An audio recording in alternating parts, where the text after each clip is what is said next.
At some point in our lives, we have all experienced to lose something. Our house keys, wallets, or maybe even something dear that belonged to a friend. That feeling of losing something, it's not a good one. You end up wondering, where is it? Do I have to change the lock now? Wait, did I lose my wallet, or was it stolen? I hope my friend doesn't remember where she left her favorite scarf.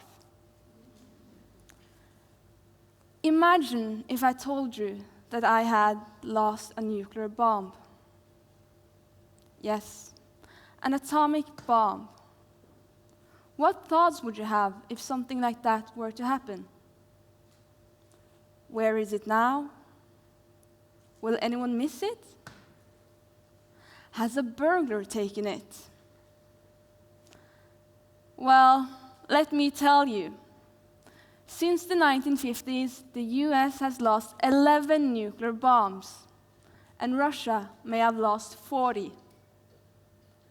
We have several nuclear bombs that anyone could stumble upon by accident or on purpose. The scary part about a lost nuclear bomb is the capacity it has of mass destruction. According to the Nobel Peace Prize winner of 2017, ICANN, if one atomic bomb detonates over the Eiffel Tower, the windows in London would shake, and a bright light would be seen from Berlin. If you stand under the Eiffel Tower and walk in one direction for 3 hours straight, every person that you just walked by would suffer from third-degree burns. Here in Norway, we only have 8 hospital beds that are capable of treating those kinds of burns. Not 8 hospitals, 8 beds. And Norway has the second best well-developed public healthcare system in the entire world. I haven't even mentioned the number of people that were lucky enough to die. When the bomb fell over Hiroshima, the entire city was destroyed and 70,000 people died instantly. And when I say instantly,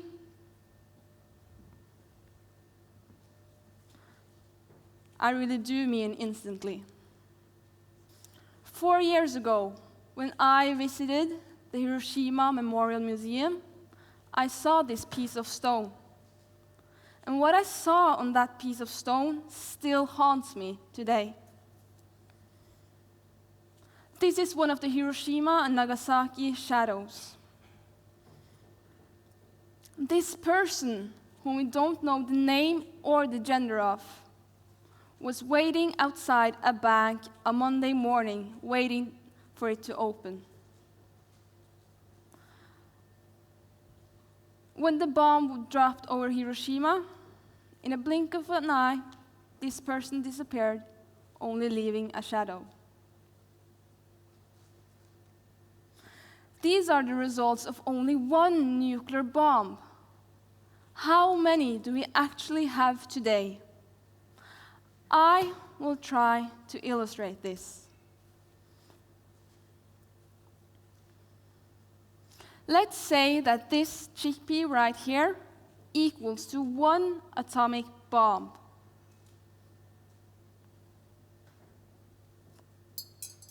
I will now illustrate how many nuclear weapons we have in our world today.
15,000 nuclear bombs. Their force equals to 150,000 Hiroshima-sized bombs. We are surrounded by 150,000 Hiroshima-sized bombs capable of killing 10 billion people when we are only 7.5 billion people on this planet. None of these chickpeas here are free, and neither are nuclear weapons. It costs our countries $105 billion every year to maintain and modernize our already existing nuclear weapons. We are spending $12 million every hour on weapons that already exist. For this amount of money, we could have granted 8 million fully paid undergraduate students. In comparison, the UK enrolls 2 million graduate students every year, undergrad students every year. Or we could have paid for 55 million scholarships to the Hiroshima Memorial Museum. 55 million students could have had the same experience as I had 4 years ago and get the perspective and know of the consequences we may have to live with one day. Or we could have paid for 3 state-of-the-art hospitals for every underdeveloped country. Do you know how much it costs to end world hunger?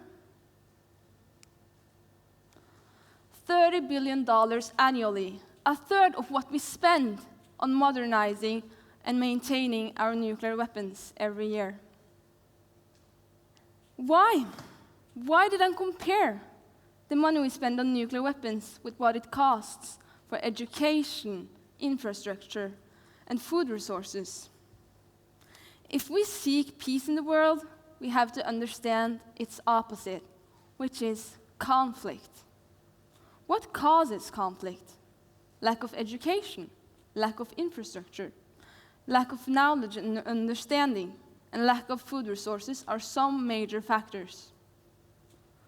We need to address our government's questionable routes to world peace. If we are serious about getting rid of our nuclear weapons, why are we spending $105 million, billion dollars every year on maintaining our weapons, but only $10 million on getting rid of them by the means of the UN? Personally, I strongly dislike hearing about problems without having a solution. Good news is that it has now become way easier to get your opinion about nuclear weapons heard by your government. ICANN has launched a city's appeal where your local community can endorse a nuclear ban. Cities like Trondheim, here in Norway, and Los Angeles in the United States, and Sydney in Australia has already taken a stand against nuclear weapons by participating in the city's appeal. It is through an international ban we will make our world leaders stop treating nuclear weapons as a political trophy and start stigmatizing them. We cannot be sure that there will never be another Hiroshima or Nagasaki if we don't put words into action. We need to demand security for ourselves and our loved ones when the government are failing in their job to protect us. My last questions to you are, if a nuclear weapon was to detonate in your city tomorrow, where would you be? What would you be doing? What would your shadow look like?